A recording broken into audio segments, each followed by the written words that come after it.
Le rock, d'où ça vient? Cette musique naît à la fin des années 40 et au début des années 50 aux États-Unis d'Amérique. Elle réussit un tour de force, le mélange de ce qui était vu comme de la musique de noir, le blues, le gospel, le jazz, et ce qui était vu comme de la musique de blanc, la country. Et c'est comme ça que dans une même mouvance apparaît Bill Haley, Chuck Berry, Elvis Presley et plusieurs autres artistes et groupes novateurs.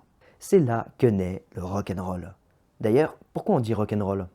Eh bien en fait ça vient d'une expression, une allusion qui est utilisée aux États-Unis depuis les années 1920 et qui voulait dire faire l'amour. Logique du coup que ces chansons parlent de filles, de drague, mais aussi de cigarettes, de fêtes et de fringues. Ça arrive dans un contexte d'après-guerre en croissance économique. Les jeunes veulent vivre de la légèreté, s'amuser, et le rock leur permet. Ça va durer presque 15 ans avant de s'essouffler, peu à peu, jusqu'à ce que dans les années 60, les Britanniques s'en mêlent. Et c'est comme ça que des groupes du Royaume-Uni arrivent et amènent leur sonorité. Les Beatles, les Rolling Stones, les Who, autant de groupes qui sont aujourd'hui des légendes, ou qui ont inspiré tes propres légendes. Après ça, le rock avait de belles années devant lui.